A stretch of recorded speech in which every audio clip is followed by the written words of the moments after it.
I'm going to bring on in Larry Danner, the owner of the Cavern here. Howdy. My museum and friend, longtime friend.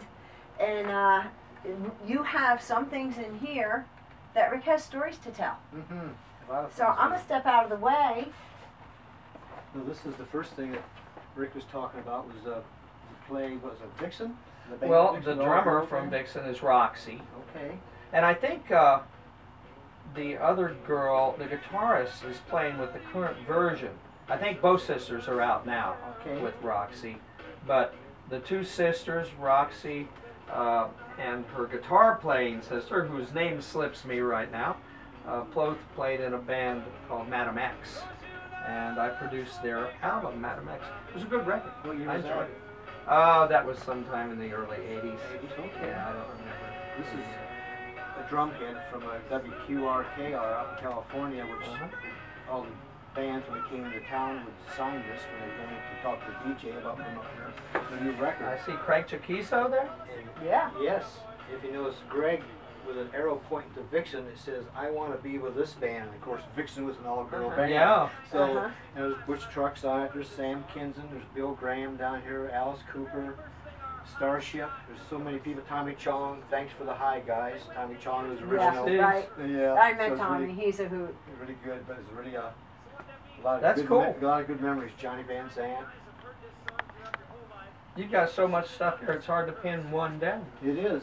Just been collecting and stuff, you know, and traveling, different concerts and stuff. Sounds good up here. Buddy Guy and Coco Taylor, I see right away. Yeah. B.B. King. Lonnie Brooks. Yeah. That was a good concert. And the Greg Allman Band. Yeah, it goes back to Greg and Dwayne and everybody, and pretty amazing. One of the members of the Greg Allman Band did go on to play with Rick Derringer, and we know who that is. Yep. Bruce. Mr. Bruce Wabel, who is no longer with us. Yes. And will be greatly missed. Yes. Yeah. Still is. 9 years. It's almost 9 years now. Yeah. September 2nd will be 9 years.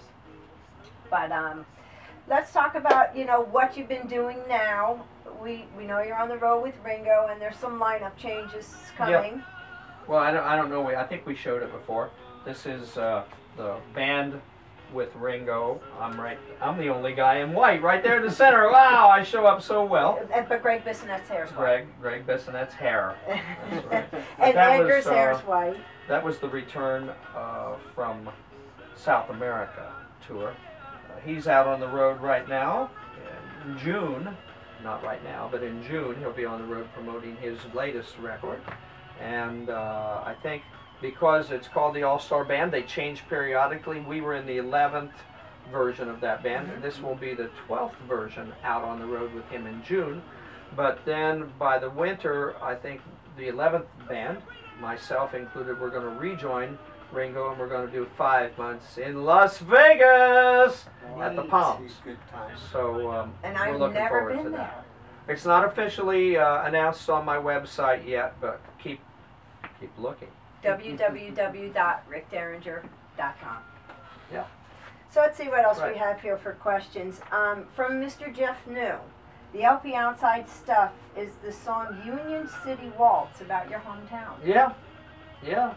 It was just an instrumental song, and we had a sense of humor in those days, so we named it after our hometown, Union City, Indiana. And then I also lived in Fort Recovery, Ohio.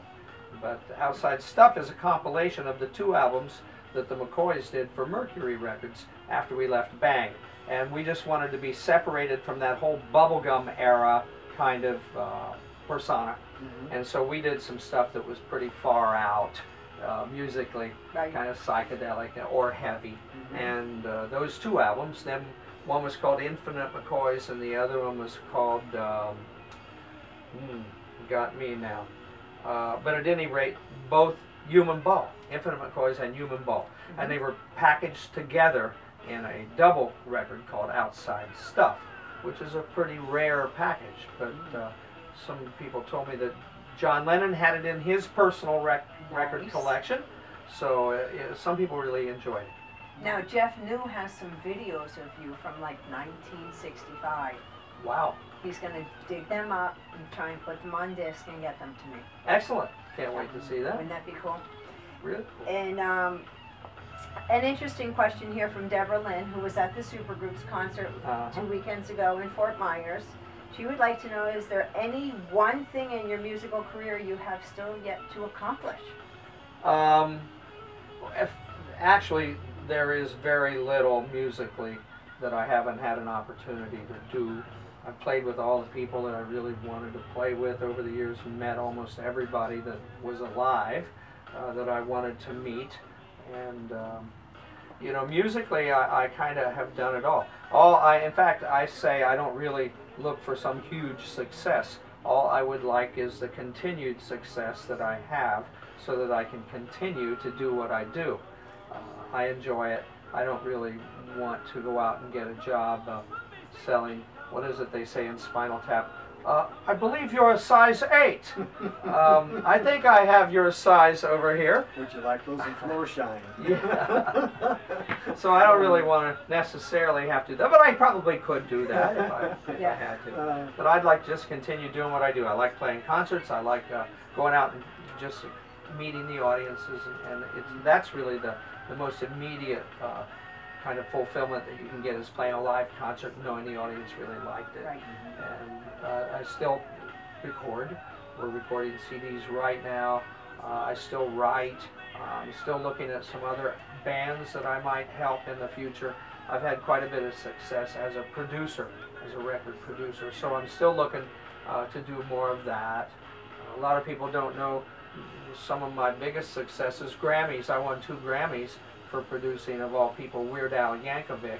And we won the best comedy album one year and the best video one year, but I produced his first 6 albums, and all the Johnny and Edgar stuff that was gold or platinum I produced. So I had pretty big success as a producer. So I still do some of that, dabble in that. Right. And it all just goes on and on. And you pretty much found Weird Al. Oh, he came to us. He wanted to do a single of a song called I Love Rocky Road, which was his parody of I Love Rock and Roll. Right. And at the time, I heard some of his material, and I said, we shouldn't be doing a single with him, we should do an album. Right. So we went ahead without a record company and did his first record in Hollywood. And sure enough, we were right. It was picked up by a label, and it became a gold record. His first one was gold, and the second one had, I think, won the best comedy album. Grammy. He's hysterical. His videos, and you know, still today. Right, when VH1 was new, and there he was with his videos. I mean, they still cracked me up. Yeah. But you do all kinds of music. You also do Christian rock and things with your family. Yeah. Tell us about that. Yeah. The first one we did was an album called Aiming for Heaven, and that was the whole family involved in that one. Then we did a second family album called We Live. And both of those you can get at rickderringer.com. But we're working on another one right now. We call it High City, which is theoretically named after New Jerusalem. In the Bible it says New Jerusalem will come down from the heavens, and so that's why we call it High City, because it's up there high and coming down. But one of the songs is New Jerusalem. We call the album High City, and it's still not released. One of those kind of projects where every time we think we're about done with it, we come up with another idea or another song or something. So it's still ongoing, but we're almost done with that one. And then another project is a more secular record, which was the same thing. We're just finishing song 9 the last couple weeks. 8 and 9 we've just finished, and we're getting very, very near the end of that one. We don't have a title for it yet. Good. Something to work on. Yep. Need something to work on. Well, you have been offered backup dancers. Okay, good. And another question is, you know, who most influenced your career? Who would you say your major influences are?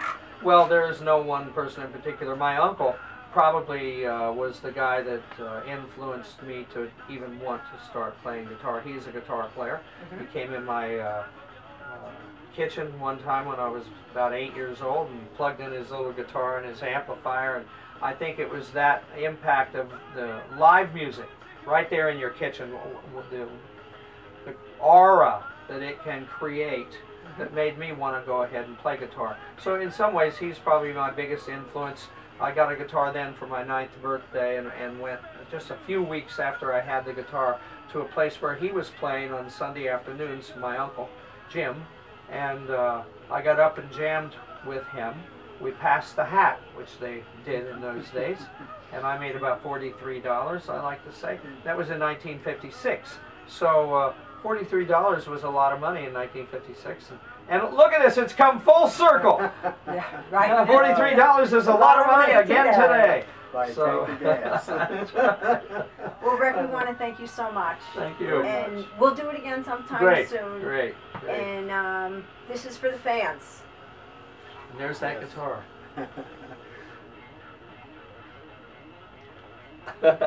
Peace and love, as Ringo says. Peace and love. Yes.